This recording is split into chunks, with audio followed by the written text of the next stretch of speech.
This is the tripod for a Meade ETX125. You can use it for ETX90 also. For setting it up, you have to attach this eyepiece holder tray and then tighten up the legs. Adjusting the legs is almost to the height of your lower part of the ribs.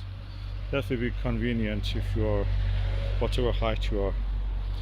And this side should face toward the south, and that leg should face toward the north. You can use your mobile phone or a compass or anything to find the location of the north, or you can just in the 12 o'clock in real time, in the winter time, if you are, find the 12 o'clock the position of the sun. Opposite of it is north.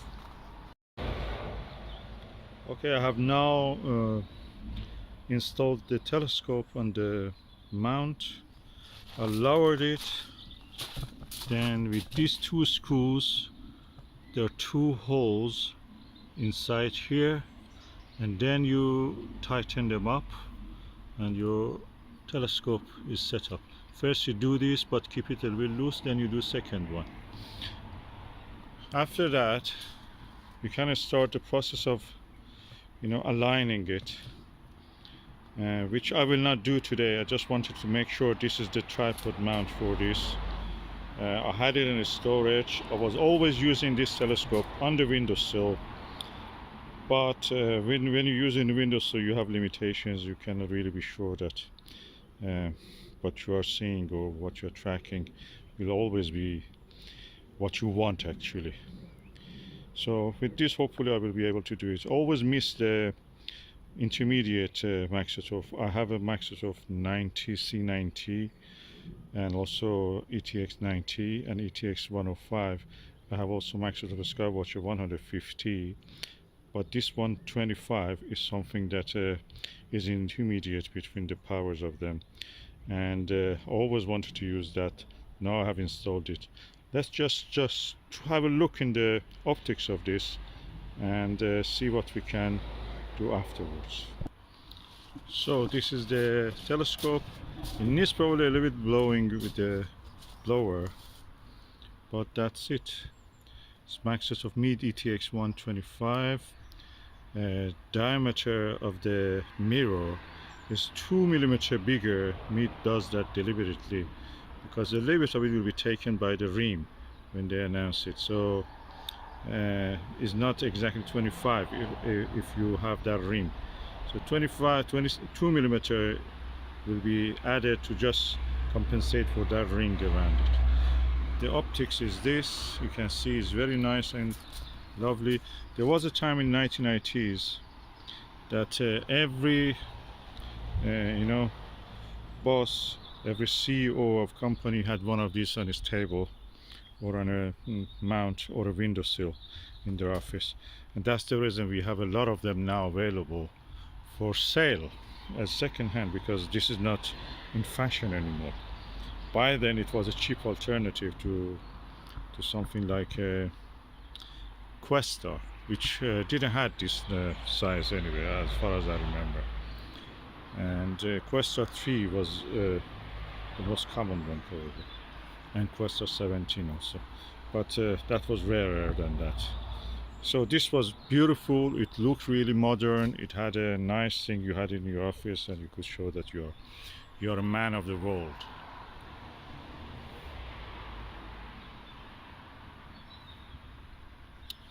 Okay, the focal length of this is 1900. That's 2 meters almost, 10 centimeters less than the 2 meter. That's f15. Really good chromatic aberration free should be. That means that the light path from here to here, once this is around 35 centimeter, another time 35 centimeter. Okay, that's so now you have 70, or probably 40, I should say 40, 80, another 40 back, 1000. So it must be a little bit more than, because we consider this amount also, we have to consider. So if I say 50, yet again I will not have exactly that amount of the focal length. So how they calculate it, you have to see for yourself how they calculate the focal length of this.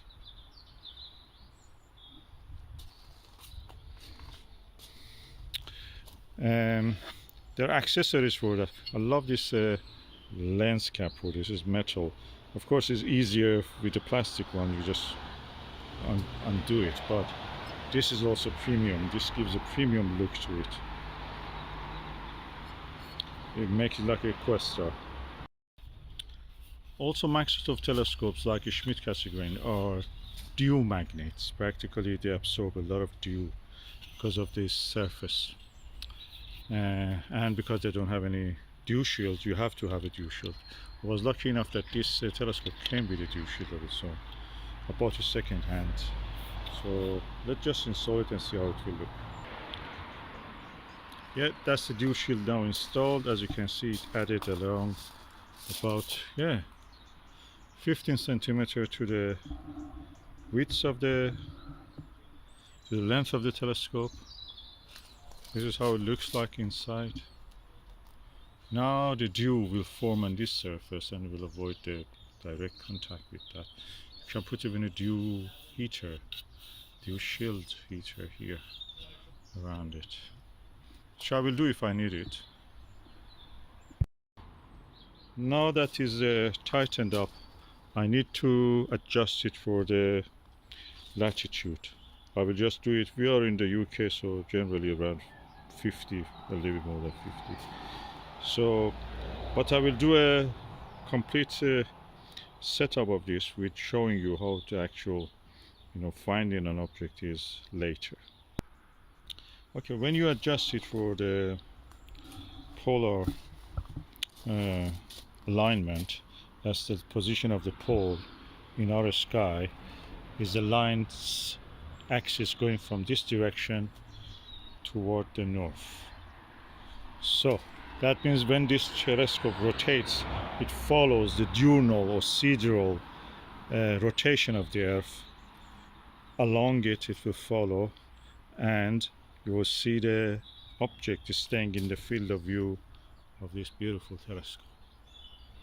So when you do that, you have to be very careful. Hold the tube with one hand, or if you have another person to help you, because this is heavy. When you're trying to lift it up, if your hand is holding this loose, the telescope will go back and bang. You may fall or hit the mount. Anyway, your telescope will be knackered. So very, very careful. Tighten this up properly also. You don't need to use this. It's good for if you want to do astrophotography, or you can use it like that. You don't need to use it like that. You can bring it down and just use it as an ultrazimuth. It will do its job.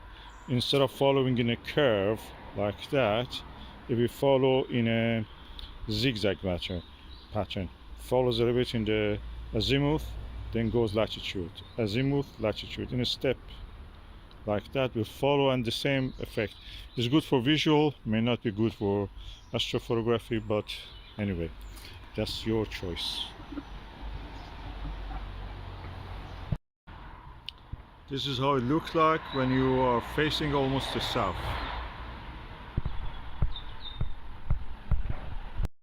Oh, it's so beautiful. I don't get tired looking at it. Oh.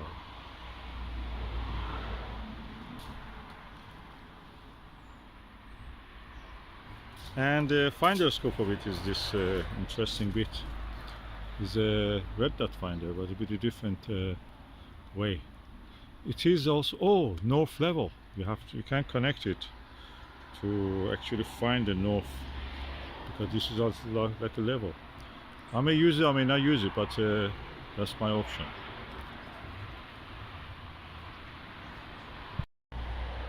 I don't get tired looking at it. It's beautiful. Imagine that this was in the office of a CEO, chief executive of a company. Never used it probably, and now look, pristine condition. I got it second hand. If I wanted to buy it first hand, you have to pay a lot of money, arms and legs. Yeah, I'm now packing it up because it's going to rain, so I will come back to it later. I had a short, just half an hour window of the clear sky, and I mean no raining practically. And now I'm going now to put it back, store it. Okay, I've now put it in this position. The dew shield, the way it goes on it is from the wider side. You slide it over the tube, and that's it. It's done now. It fits perfectly for this. I have dew shield for other ETXs, and this one also is the biggest. Okay, now I have removed the telescope and its mount. The tripod will go into this lovely Meade bag. The OTA and the mount goes to its, it has a rucksack, like I think it's a observatory, camping observatory kind of thing, you know, and that will be stored. And the mount itself will go into the lower part, and the eyepiece holder tray will go in the top part, so nicely designed. The tripod and the eyepiece tray and the carrier bag are now ready for storage. And if you're curious, that's the way I was using this on the windowsill. That was in February 2019, a long time ago. What is amazing about this, what I like about this Meade telescope is that the motor is all the time keeping the object in the center of the field of view. So when I adjust it, that's it, it goes on like that and doesn't change. That's amazing. I love this telescope. Probably one of the best I've ever used, beside this little penguin.